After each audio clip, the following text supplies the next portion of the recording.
I'm here with Tyi Skinner, guard for Arizona State Sun Devils. Tyi, do you know I have a nickname for you? Is it Showtime?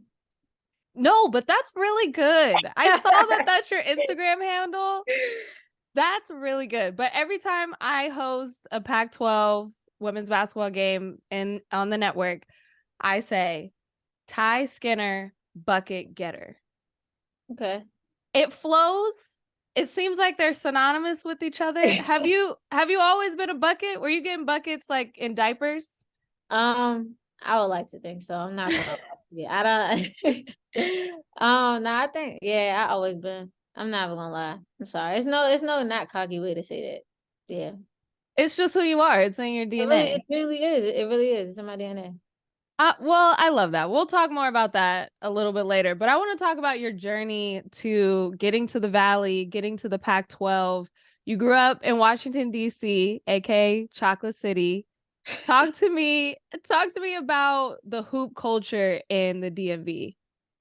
It's the mecca of basketball. I keep telling people that. No, for real, like I know this interview about me, but you see the names in college right now, and it's from the DMV alone. Like everybody, like it's just I either play with or against them. It's just a different breed up there. Like it's so competitive.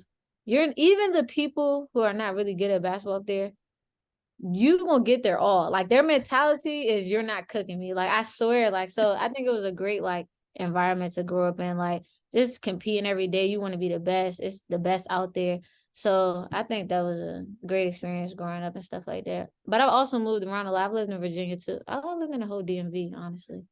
Well, you can claim it all. That's really the Yeah. best part about it. Did you Yeah. have any role models growing up during that time that really helped shape you as a player?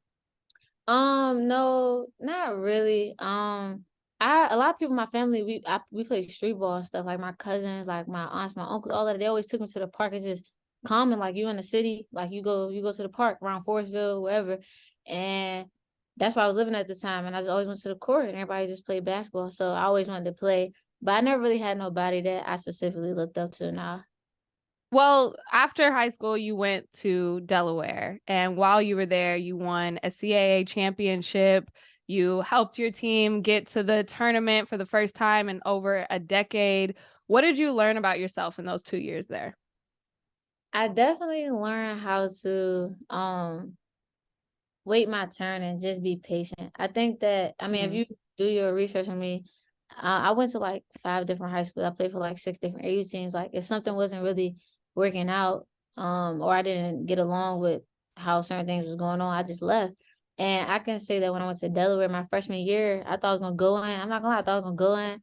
I was gonna cook. I was just do my thing. Like I'm at Delaware, I'm about to just hoop, whatever. But I had to realize that I was going into a established team, a program with 6 seniors and senior, like, just certain stuff I had to learn the ropes Yeah. before I just can go in and do whatever I wanted to.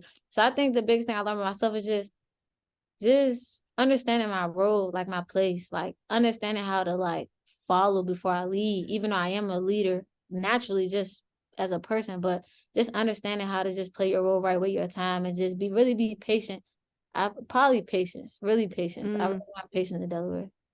And you also met your coach there, Coach Adair. And Yeah. tell me a little bit about your relationship and how you decided to follow her to Arizona State. Me and Coach A relationship is like honestly, she's like a I don't know, like she's a mentor. She's like a second mom. She's like I don't know, she's my dog for real. We're really close. Like I know it's crazy to say that, but it's not even really on a basketball note because Mhm. honestly, she think half the stuff I do is crazy anyway. So it's not really basketball why we get so much along. She's actually from DC too. I think when she was recruiting me, she always said that I reminded her a lot of her when she was younger and stuff like that. Um, just the same adversity that I went through in high school, getting to college. Like I've been through a lot of stuff at a young age and stuff like that. And I think she can relate. And I can also relate to her. Real recognize real. She already know. So I always been calling her every day, like on the phone since my freshman year. And she's like, what you call me for? I'm like, just to see how your day going. What's up? What's up with you?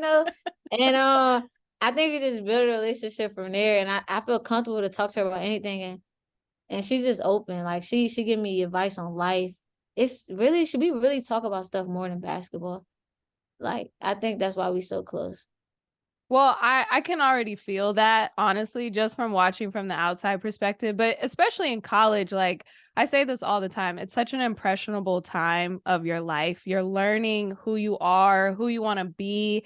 And I never got the privilege of being coached by a Black woman. And I know that that is a whole nother dynamic to it. You talked a little bit about your relationship outside of basketball, but how has that been in that dynamic, being able to play for her in that way? It's been great, honestly. And I knew before I committed to college, I already knew like I wanted to play for a Black woman, like, or, Mm, like, because it's just, they can relate in like just so many ways. So I think Coach A just be teaching me how to carry myself, like, as more like as a woman too. But on the court, like, I have to present myself a certain way. Like, I can't do certain things. Like, I can't act out. I can't, let my emotion get the best of me. So I think I really learned that a lot from her, because I used to show my emotion a lot, and I really got better. So, but I think that's what she really helped me with, just because she understand, like, she's understand the struggle. She understand mm. all the work you put in, and you might not have the privilege as the next person to make one mistake and come back from it. Every day is just like, you have to go get it. Really, you have to go get it. So I think that's what on the court, she really helped me with that. Yeah, you said you had to kind of tone it down. She said you keep it calm, you keep the team calm in some aspects, but you mentioned leadership. What type of leadership are you? What type of leader are you, would you say? So personally, this type of leader I am. I think I'm more so of a leader that I think I'm a leader by example. I think I'm a leader that's going to get under your skin and going to try to get the best out of you. Mm-hmm. But I'm working on a new approach to things. Coach A is trying to give me a different variety, because it's not just one way of leading. That's what I'm learning as Right. I'm older. But my way of leading is really just, I'm going to come in practice every day. I'm going to pick on you, and I'm going to make you great. Because if we going against the opposition, you gotta take what they're gonna be able to give you. So I'm gonna give you hell every day. So when we play against them, it's not gonna be nothing new. You're not gonna, you know what I mean? Yeah. But people respond in different ways. So I also Mm-hmm. gotta lead with love and serving people too. I've also learned that I think serving people is being a servant leader is the best leader. Just asking people like, no, what can I do to make you better? Or what do you need me to do for you in order for you to do this? Because everybody Mm-hmm. responds in different ways. So I'm learning to understand that too. So We're I'm learning. It's called growth. it's We called love growth. that. It's called growth. Yeah. Well, let's talk about the season. So this team has really been, I call it like a blended family. Like you guys have kind of come from all over the country, all over the place. How has that chemistry been? How have you guys been able to grow through that? Yeah, like you said, it's a real diverse team. Everybody from everywhere. I think that we just trying to spend time together. Cause at the Mm, beginning, I think some people gel more easily than others, but since we're so from different places and have so many different backgrounds, it's not as easy really to just mm-hmm. automatically assume that we're gonna all like be on the same page and think the same way and move the same way. So I think as the season has gone along, we've been hanging out more, going out, doing team activities and stuff like that. So it's been good. What have you guys been doing together? What's your favorite thing you guys done? My favorite thing, well, we went to the escape room together. That was cool. It was a little competitive, but Yes, I can see that. I was a little competitive, but I like when we hang out, just us. Like at the team house, we go to whoever house we go to on team, and we just hang out. We play card games, play like Monopoly and stuff like that. I like stuff like that. I like the movies. Like we went out to the movies together. I like that too. Even though they talk during the whole movies, but I Oh, like that too. I oh my know, God. right? Those are the worst That's people. like my Movie husband. That's speak. my husband. He talks the whole time. I'm like, can you pause? We got to pause it. Get your thoughts out, and then we'll continue watching the movie. You can't do that in the movie theaters. You gotta keep. I'm like, man, I done missed what he said. That was the key part of the movie. I got some people going to sleep in the movie. Oh, They don't, yeah. See, that's what I'm saying. So, eclectic group. Okay. Well, so many maybe not people. movie theaters, but Monopoly. Have you been winning Monopoly in board. Monopoly? Yeah, some of my teammates didn't know how to play Monopoly. We had to teach them. I'm me, money person. Come on now. I was ragging it up. And then the brown and blue. Throw them hotels on Done. there. Oh yeah. That's the hood Okay. area right there. You gotta get them. You gotta tax them when they pass go. Yeah, Monopoly was cool. I love that so much. Well, Coach A, I know she said, there's no such thing as moral victories for you guys and not celebrating those, but she does always celebrate how hard you guys work. And I always love how hard you guys work. How does that, echo through the locker room that you guys are going to work hard and compete no matter what? I think that it's a thing that builds character. I think that it's a thing that really show you who people are when they face adversity. I don't think it's easy for everybody to think that way, but if you have the majority thinking that way and the leaders on the team thinking that way, everybody's going to follow suit. So we can't really afford to hold our head down. Yeah, we're struggling right now. We're taking a couple losses and stuff like that. It comes with growing and being a part of a new team and stuff like that. But as long as your head is staying strong, which is Coach A, and the leaders of the team is staying strong, we're gonna be strong together. I feel like it really shows you who you is through adversity. And it's still a lot of the season left, and I feel like as long as we all locked in and we're together, it's gonna show. It's gonna show. Yeah. And it's such a tough conference, and I say this all the time, but you guys, every time you're on the floor, you're playing everybody tough. Like, it doesn't matter who is across the floor from you, and I always respect you guys for that. And you specifically, we talked about a bucket getter. Let's drop some of these stats. You're averaging 18 points per game, and there was a time I think you had almost 30 points in 2 games in 1 week. So bucket getter is what you do. What are you liking about your game this season, especially on the offensive end? I would probably say, Don't be too. This is not a time to be humble. This is your time to brag. I get the I ain't gonna lie, I'm a little more free. I get to play my game. Last year I had to, I had my all-star teammate, so she got to do her thing. I wasn't really the first option, but this year is different. Like, I wouldn't necessarily say I'm the first option. I think I'm the upperclassman now. Like, I can do what I want. I'm comfortable in the system. Like, it's my flow. And if you any basketball player, if you're good, you're D1 hooper, you playing with comfortability, like, you're gonna do good. And it just so happened that I already have been a good player. So you just gave me the leash to do what I want to do. So it's just, I think that's why I've been succeeding now. What does playing free feel like? What does that look like to you? It feel like I'm back on the court in Southeast. That's what it feel like. I feel like I'm back in street ball. Like, it feel like, you see Jordan Poole play, like how he just be so relaxed and just, you see how Stephen play. Now, I don't think I'm there 100%. Maybe my senior year I might be there 100%. When I start pulling up in half court, that's how you know I'm there 100%. Because I be thinking about it, but I know I gotta make it. It's still a little tough. But playing free for me, I feel like it's just, I don't second guess nothing. Like, I don't second guess. Sometimes, like, I'm still a point guard, so it is hard to be a point guard and not second guess stuff, because in the game, it's like, it's time management. I don't know if I should shoot that. We don't win a couple possessions off scoring, so I know I can cook her. But if I miss it, it's like, am I gonna get the other team momentum? So some stuff, yes. But I think that I don't have to think about it necessarily as much, because I am an upperclassman and I know that I do have the confidence to score the ball, and also, doing all the things that you do. Yeah. So okay. All right. Well, you talked about kind of battling that in the point guard spot and being the scorer, but what are some of the other challenges you've kind of realized in your junior season?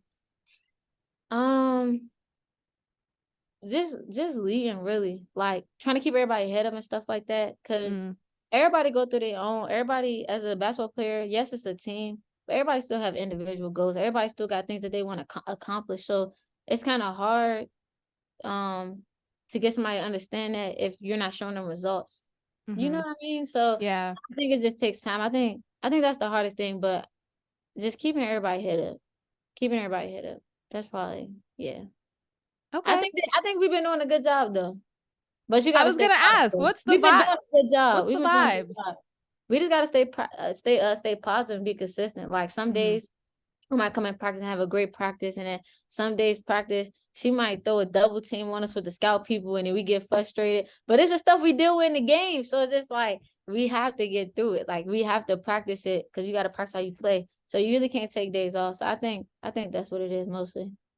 Well, you said practice how you play. You got the LA schools coming up, USC, UCLA. What have you guys been focusing on this week in practice to get prepared for them? Scoring the ball. We've been playing really good on defense. We need to finish and score the ball, and and get rebounds. We can't average 35 rebounds. It's never that's not a lot. But in order for us to get some rebounds, we gotta push the ball in transition. We gotta get up the court. Yeah, we don't have that many bodies, and yeah, fatigue happened. But honestly, don't nobody care. It's basketball. We're trying to get the dub. So it's just like we're trying to be mentally strong and get through that.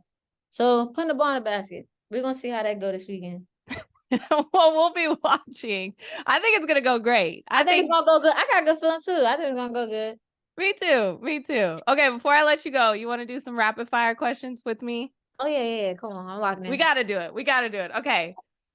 Favorite spot to eat in DC? Carry out. Is that It's a place carry out. What do they serve there? Fried chicken, some wings, get some fried chicken, some fried rice, steak and cheese, get a little egg roll. Just a little egg roll on the side. My brother goes to Howard, so I'm gonna go to his graduation. I'm gonna say we gotta go to carry out because Tyi Skinner bucket getter told me. Okay. Favorite music genre to listen to? Probably like hip hop. Okay. What's your favorite artist? I don't really got one. It's kind of weird. I don't really listen to music like that. I listen really? Yeah, I don't listen to music before the game or none of that. What do you do? You want me to be honest? Yes, please. I eat like some snacks and I just be cool and like I be seeing everybody before the game. They be like, and I'm like you good? Like you want something? Like I mean, I don't need music to hype me up. I feel like I don't know. I've been doing this for years. This is what I do. So it's like I don't need music. I love that. Well, that was one of my questions. What is your favorite pregame snack? Because it feels like that's more important. I'll eat some it really anything. I'll eat a meal, like some spaghetti, some chips, probably some candy, Sour Patch Kids. Yeah, okay. I'll be cooling. All right. Well, that is the key. I'm like taking notes. Yeah, you gotta be calm. Yeah. You'll drop 30 points. Okay, got it. Least favorite drill in practice. My least favorite drill is defensive slides for 30 seconds. But how we do it, you defensive slide, and you run to the next person, you play defense on them, you go to half court, you run to the next person, you gotta keep playing it. Yeah, I don't like that. Yeah, I don't miss practice. I'm sorry, but it's making you guys better. Go you. Last one. Do you have a personal motto for this season that you've been following? Oh yeah, look good, feel good, play good. Shout out Prime Time. That's my ish. It's on my shoes. It's on everything. On my brand. Everything I do. Different breed. Okay. Play good. I love that. And then the next level is look good, feel good, play good, get paid good. I know. I heard him say that. That is the next part. That is. It is. Tyi, thank you so much for talking with me. This was so much fun. Good luck this weekend and the rest of the season. Thank you so much. I really appreciate it. That was so fun. Thank you. I know. It seemed like you had a good time. I had a good time. You're hilarious. I love that. You gotta be. No, I've done a lot of these interviews and it's so fun to just have fun with it. I just want people to get to know you and your personality, and you did just that. So thank you. Appreciate it. Of course. Good luck. Talk to you soon. You have a good one.